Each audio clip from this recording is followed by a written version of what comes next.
Number 8 is a special name, special person. Person I hold close to my heart, mean a lot to me. As far as I'm concerned, he's the trillest on the list, and that's Kenneth Booby Williams. What some people allege the Booby Boys.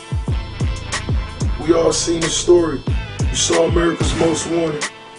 You all saw the front page newspapers.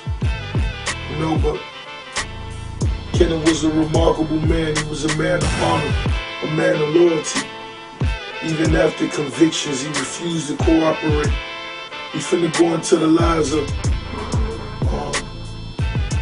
what I feel may be the trillers, New Devil Grace, the cover of the magazine, if you know what I mean. It's Kenneth Booby Williams coming in at number 8 on MIAO. Pay attention, boss.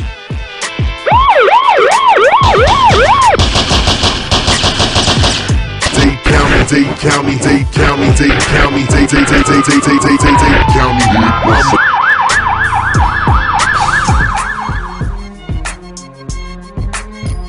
Drugs, guns, violence, decades of deaths blamed on a drug gang known as the Booby Boys. Kenneth Williams and his group is responsible for 30-plus homicides and well over 100 non-critical shootings in Dade County alone. Now y'all get them cameras out my face, man. We've learned this man is also named in the indictment. Leonard Bo Brown, an alleged hitman for the Boobies. He was captured in Tallahassee last year. Others named in the sealed indictment are suspected in the murders of 2 people at a Miami gas station last February in which automatic weapons were used. And others are linked to the murder of 3 people, including a 5-year-old at a Miami apartment complex in May of 1995. They was too trigger-happy. You know, with the John Does. You can't make no money if you attracting attention, you know. And that's what they were doing. All that gunplay was doing nothing but bringing attention. And 7 News was there Thursday morning as federal agents took suspected members handcuffed into DEA headquarters. Anybody who went to the trial, which I didn't go because I was in prison, they would have seen them people ain't had nothing but like 100, 125 niggas getting on the stand saying, such and such did this, such and such did that. But as far as hardcore evidence, they ain't have nothing. No coke, no weed, no money, nothing. You know what I'm saying? So basically, to me, them the biggest gangsters in the world, the feds. But they do and take as they please. In addition, some of those named in the indictment are suspected of helping the gang move drugs through South Florida ports, hidden in containers of legitimate shipments. The feds say these individuals are dangerous and that anyone associated with the Booby Boys crime wave is bad news. These individuals, these groups of individuals, and you know, they gave themselves names, but it was just a group of people that just wanted to make money and were very violent. And if you got in the way, they'd take care of you. What the fuck is a gang? The Booby Boy gang. You know what I'm saying? Here it is, one dude from the hood. You know what I'm saying? Him and his friends. You know what I'm saying? They hang out and they just chill. All of a sudden, they done turned it into a gang and gave the gang a name. Like everybody in the neighborhood was familiarized with who the Booby Boys was. All that was just really a bunch of bullshit. Malcolm Shaw, a.k.a. The Rat, sold drugs for the gang, according to the indictment. Drugs that the indictment says Susan Hall Gibson stashed in her Miami home for the Booby Boys gang. Rat, that's my brother. That's my oldest brother. He basically, he just got caught up on the house with a conspiracy law. They gave him 30 years. My brother didn't deserve 30 years. And you know, like Booby said, you know what I'm saying, if anybody, he want to get out of there, he want to get Rat out of there. And my auntie Sue. You know what I'm saying? Because basically them 2 in there for nothing, you know what I'm saying? Rat don't do no killing, Rat don't do nothing, man, but gamble, you know, Rat like to gamble, Rat like to look good, look fly, and, you know, take care of some women. As far as my auntie, I love her to death, you know what I'm saying? When you doing what you doing, you got to think at some point it ain't forever.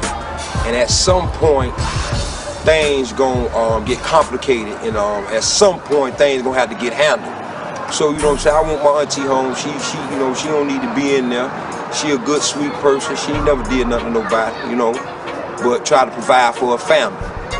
And basically, that was wounded her up where she at, because right now out here, it ain't too many opportunities for us So the streets is all we got. Feds say the Booby Boys gang moved thousands of kilos of drugs through South Florida ports, like the Port of Miami. And once the drugs were in South Florida, the gang moved them into neighborhoods and then into a mass distribution network that spanned the nation. That was a movement, you feel me? Booby he was just trying to eat, you know what I'm saying? And he wasn't no nigga who finna come in your area and try to take over your area, but he not gonna let you come in his area. Just respect the game, you feel me? Butch all right, but I don't really too much kick it with Butch, but you know, cause everybody who was Booby friend wasn't my friend. You understand me? So I want to keep that, make that straight for the record. You know what I'm saying? I knew a lot of them guys, but they wasn't my friend.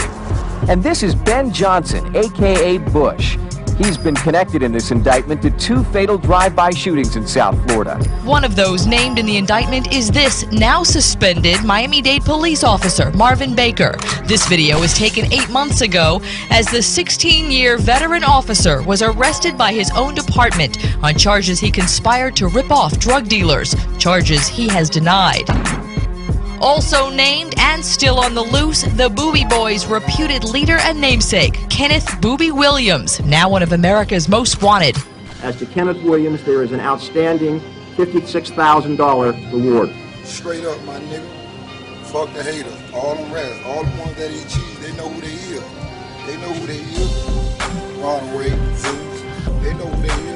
What they had to gain but go ahead and just telling all that shit. Man, them niggas already know what they had to gain. Them niggas already knew. They call that shit surviving, all these snitching ass niggas out here. Them niggas want to get out. Them crackers offer them niggas a little bit of time. You know what I'm saying? Go ahead and just go on and turn against your homeboy. We want them niggas just like that. We's a murderer, we's a killer. He don't play. Basically, they ain't had another game with freedom. See, because basically when you out here in this game, man, and you throwing bricks at the chain gang, first and foremost, if you out here in the streets, you gotta know what you facing. You know what I'm saying? This for all real niggas, and this is a very important part of this segment, man. This for all real niggas. And when you out here in the game, you know what you doing. First and foremost, you stunting, you ride your Bentleys and all that, your Verts, your Chevys and all that, you wearing your good diamonds and all that there.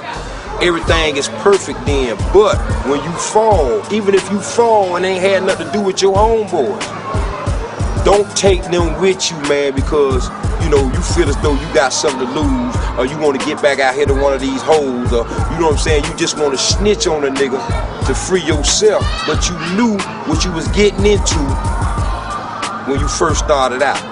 And you know what I'm saying? That's something that I ain't understand. That's some new 21st century shit. These new niggas out here, play gangsters, you know, playing like you got niggas now. You going through with niggas, they shooting at you and they calling the police at the same time. So Ronald Ray and Zeus ain't have shit to gain but some freedom. My little brother received 17 to 22 years. He has 22 years.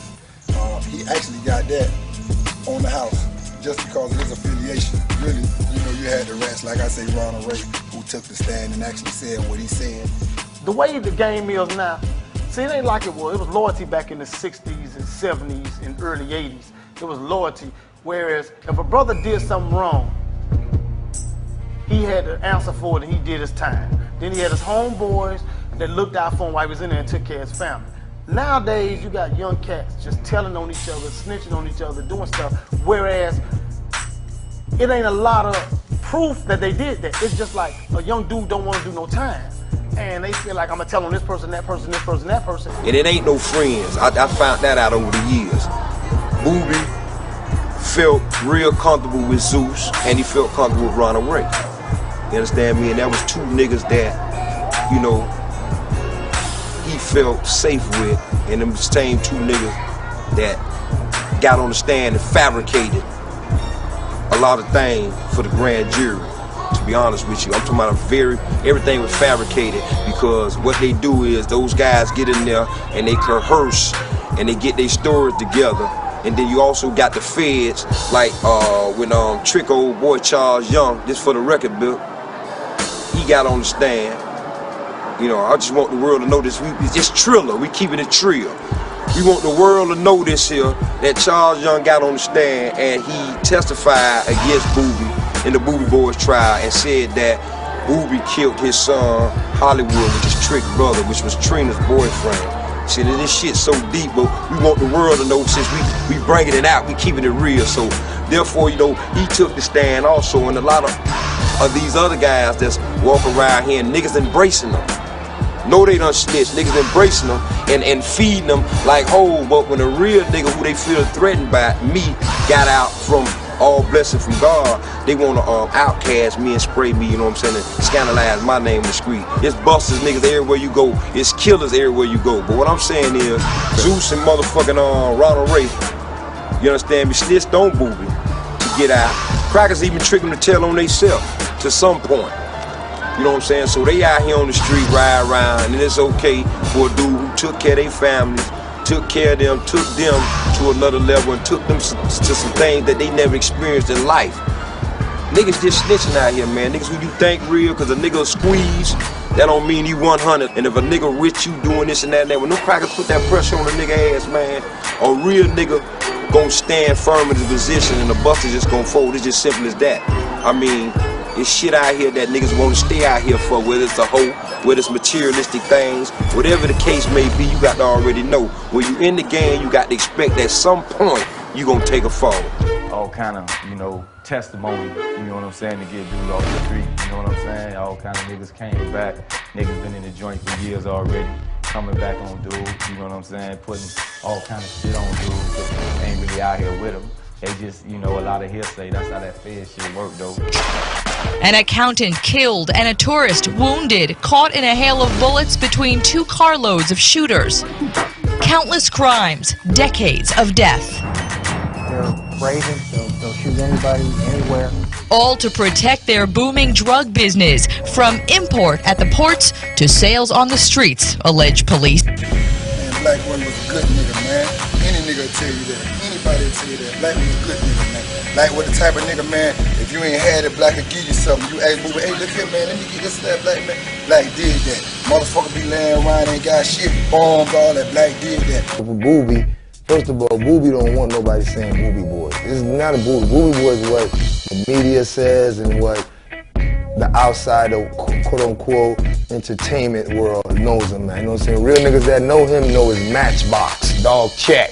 You know what I'm saying? Matchbox is what it is. You know what I'm saying? Matchbox is a representative of what it is. The whole thing. Ain't no single nigga. It was a whole bunch of brothers, you know what I'm saying? This gun was not acquired and purchased by this group to go out deer hunting. This gun was purchased and acquired for one reason, and that was to go people hunting and to kill people. With all of these arrests, the feds say they hope they've ended the Booby Boys' wave of violence. We've done a super job so far in putting the organization out of business. Well, auntie, man, like right now, I know she going through it. She lost one of her sons, my little cousin. Nard, he died. I think right there downtown in the federal building. And then, you know, you got her other son in there, Boo. Hey, I get them killers on my face, man. We've learned this man is also named in the indictment, Leonard Bo Brown, an alleged hitman for the Boobies. Watch the gunman in this video approach from the left. He's about to fire enough shots to discourage anyone else from selling drugs outside this convenience store because his gang wants the exclusive right. A statewide task force is laboring to capture the new practitioners of the old technique. That's my little cousin. I love him to death, but right now the pressure he beginning to fold. And you know, I mean, I try to put myself in his position because that's his mama. You know what I'm saying? He want to get his mama out of jail. And you know, I mean, I couldn't even describe it because my mom never been to jail, so I really don't know what he's going through. But like I said, dog, when you out here, you out here. But old Marvin is a cold soldier. You understand me? So basically what he did was he went to trial and he won trial for a gun charge or whatever. Caramel Francis was his lawyer, so basically it was a gun charge. So boom, out here in the jungle, even though you won trial, I want to keep it real. And he ain't really want to have another gun on him, but you already knew, like, we in the jungle. You understand me? So basically, I'm gonna give it to you like this. Some of the best of us out here slip. You understand what I'm saying? And he he wasn't on point, you know what I'm saying, and they did him kind of dirty. You understand what I'm saying? But that go to show you that the guys right around you be infiltrating you, and it was right around somebody who was right around him that told them guys who came to kill him that he was around them. But other than that, Marvin was a good dude. He got a lot of family members, a lot of people that loved him. You know, everybody got their ways, and it is what it is. Ephraim, that's my boy there. I met Efo through Black Boy. Like I said, a lot of Booby friends weren't my friends, you know what I'm saying? But I knew a lot of them, so I consider them my associates. You know what I'm saying? And Ephraim was always a good dude, you know, and I guess he got caught up too. So what we doing is now we keeping it trill. The United States Attorney says Operation Booby Trap has effectively dismantled the Booby Boys crime wave. They say here in Dade County, by effectively ending the Booby Boys operations here, they've cut the murder rate in Miami-Dade County by 36%.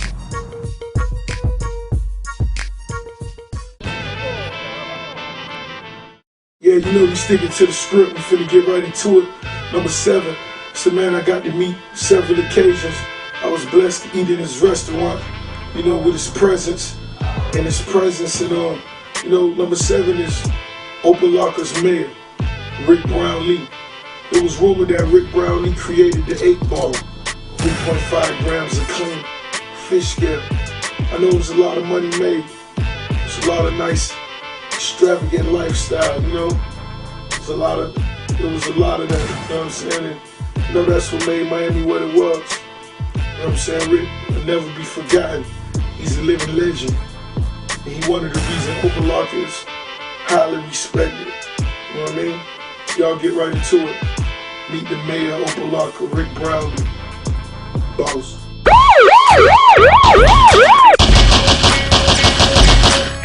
County, Dade County, Dade County, Dade County, Dade County. That's my man, Rick Brownlee. Yeah, Rick was cool. Rick held down the triangle. When I closed it down, I put a triangle, put a gated community. I caught more folk were arguing about that gated community, and it was there. My whole issue was to save lives. They named it the triangle, and this is not the triangle. Because of the barricades, I guess they put the barricades up like that. Right now, they done took the barricades down, but they call it a triangle because they blocked all that little section off in like a triangle shape. You know what I'm saying? So that's how it got the, you know, the little name, you know, the triangle. You know what I'm saying? That was my buddy. Rick was like, he believed in Opalaka. You know what I'm saying? Rick did a lot of things in Opalaka, you know, good and bad. Get behind the mayor. He helped a lot of people get elected. You know, they might say that's not so, that's cool. You know what I'm saying? A lot of the officers know Rick over there. They called him the mayor of Opalaka, which was ironic when the city had a mayor, but Rick helped so many people in the triangle that, you know, hey, you know, he could have been the mayor. It was Rick, Freeman, niggas was running it. And Rick had a lot of family in Opalaka, so it was like, that was his home. I grew up in 138 22nd Avenue projects. We call them apartments, and they call them apartments, but they project on 138th, 22nd. And all the Brownlees stayed there. Talk about 40 of their ass stayed there. And all the Brownlees was crazy, and all the Brownlees was wild. And Rick ran the whole block. Rick had the block hot. Rick ran Opalaka. He ran Opalaka. I told him he had, the police used to watch his little gym. He had a little gym or something on Alabama. They used to watch it for him. He was the mayor of Opalaka. The dope boys like ran the, long as the police got paid, you good. You feel me? It's like, it's cricket. Niggas, know what I'm saying? Niggas will pay the police, and the police will go sit in your trap all day till they shift up. Opalaka is the poorest, you know, I think it's per capita. Opalaka is real poor. Well, Rick would also sponsor a lot of parties. Rick was, you know, stuff for the kids. They would do it in Opalaka. Really, whatever went down in Opalaka, Rick participated in. He had no problem long as it was in Opalaka. So, I mean, when you, once again, giving back, buying uniforms for all the football teams, probably done that several times. A lot of these people don't realize how much these guys give, man. But, you know, we don't get, you know, again, we don't get admonished for that accomplishment. You just have to do your thing. Rick did a lot. Trust me, I know he did a lot. But how much he did, who knows? You know, because like, once again, we don't do it for that. We do it for the love. Just about everything in Opelika basically was his, especially on from Alabama to 151st on 22nd, all that little stuff that was his. Home style. And he had a restaurant down further in the bottom. And he had a car wash. What happened when Rick went to jail? Opelika went crazy. Last night, police say a passenger jumped from a car to spray this crowded Opelika parking lot with bullets, prompting a heavy show of force by a Miami-Dade SWAT team. Aided by police dogs, they searched the area with a deadly seriousness and the certain knowledge that the drug turf wars of South Florida are back. It's just like, you always got to have an OG and that smart nigga, you know what I'm saying, behind that, you know what I'm saying? So it's like, once the leader gone, shit, nigga, everybody running wild now. Because he wasn't there to, the folks ain't got to eat. See, that was the God complex I was telling you about, where he didn't want to leave because he had so many people on his line. But after he left, them same folks that was on his line, they still had to eat. Rick came home, you know what I'm saying? So Brownlee, you know what I'm saying, he came home, and it was like, that was our little area. Now we got to worry about what's going on over here. Opelika eat, we got to eat, they eating. You know, the Vonda them, you know, that was they eating. You know what I'm saying? Let them go ahead and do their little thing, but this little area right here, we just got to eat. Rick Brown, honestly, I knew Rick since I was like elementary. He used to come inside our restaurant and eat all the time. And he used to always call me a little knucklehead and mess with me and pick on me and all that. He's somewhat the reason I got into comedy, because he used to talk about me and all that and stuff like that. As I got older and everything, Rick used to always tip me good, because I used to be happy. Matter of fact, I used to call him, make sure he was coming to the restaurant, because I knew it was going to be a good tip coming in. All he had to do was take the plates and all that, clear his table up, sit there and talk with him for a while. He'd give me that good tip. That was like back in the days. Then, you know, he used to have me, I get to drive his cars and stuff like that. You know, that was something for a young brother, 16, just got his license, 17, getting driving around in the fancy cars. You know, you ride through the school zone. I was driving slow before the school zone was put in. Make sure the girls see me. Girl, look at little Marvin driving that Porsche. I'd be like, you damn right. Couple, oh man, Rick had a fleet, you know. That's the 80s, that's the 90s. Rick had a fleet. 4 Rolls Royces pull up, nigga. Every time Rick would get a car, like I'll pull up on the side, Rick be like, how you like it, Sam? Yeah, I like it a lot, dog. You know what I'm saying? What is it? This skinny black nigga jump out the car, minked out, polyester, whatever, gators like, you know what I'm saying? And at the same time, you can walk up to him and shake his hand and touch him, you know what I'm saying? Rick was the very first one that ever put a foot lock in the city of Opelika at that time. Rick, I think that if Rick could have avoided the situation that he was in, Rick was the type of person he could have been a politician. Shit, cause by seeing Rick them, they made me want to give back to the hood. That's all they used to do, is give back to the hood. I can see them, I remember them lining us up, giving us $100 bills. Go take this to your mama, you know what I'm saying? Ice cream trucks and all that shit. We had all that. They kind of took the poverty out the hood when they was hustling. But my old girl and my old boys was like they was doing wrong. They was hustling, you know what I'm saying? Niggas was getting it. Niggas showed love to the hood and bought all the property in the hood. You know, the situation, you hear people talk about drug dealers sometimes as if they're supermen. Well, first of all, he was kind to the neighborhood, mostly to the kids and grown-ups, the elderly. Rick was all right. He was a nice dude. Even if he didn't know, he always gave. At his restaurant, if you're hungry, he was there, he'd feed you. Rick was a dude that accumulated enormous wealth. Dad had Rick, you know, rated, you know, federal agents at deal boys, you know what I'm saying? The male. He gave himself a name. I think Rick was under the God complex because he had a lot of people on his line. And I think that he felt like if he stopped, how they gonna eat? But what he should have asked himself, well, how was they eating before he started? And I really think that's what really led to his downfall, because he, stayed in the game too long. I mean, when you got, 10, 11, 12 chests full of money, I mean, how much money is enough? I know Tony Martin turned state on him. It's just accusations right now, and I'm well known around the community, and people who really know me know that this is ludicrous. This is impossible.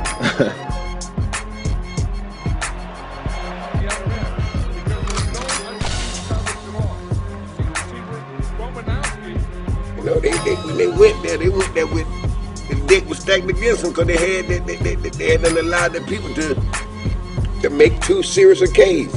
Well, that situation right there, I had some good things and I had some negative things. Pretty much like Rick was like trying to pull Tony Martin into a situation, you know what I'm saying, that Tony shouldn't have actually been in, to try to save himself. That's what I heard, and that's what the media was speaking on as far as the Tony Martin situation with Rick, Tony and Rick, eventually met, through friends, mutual friends, and Rick, they say Tony bought him this and bought him that, and they saying Rick washed his money like that, but hey, everything worked out to be alright. So my opinion, hey, them crackers see a nigga doing stuff, they been doing it, nigga doing the same shit they doing, they want to just hate on that shit and want to throw the nigga up. That's how I really feel, to be honest with you.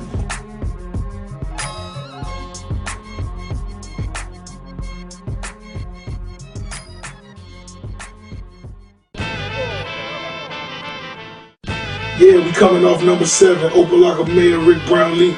We coming into number 6. And this dude right here, this is what you call a original gangster. This is Overtown's Nino Brown, aka Bunky Brown. You know what I mean? This dude was the most synonymous name when he came to the streets of Overtown.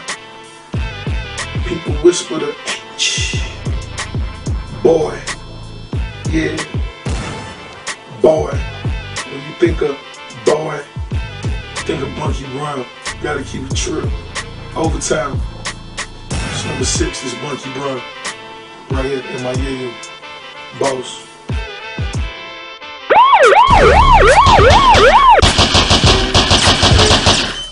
County, Dade County, Dade County, Dade County, Dade County.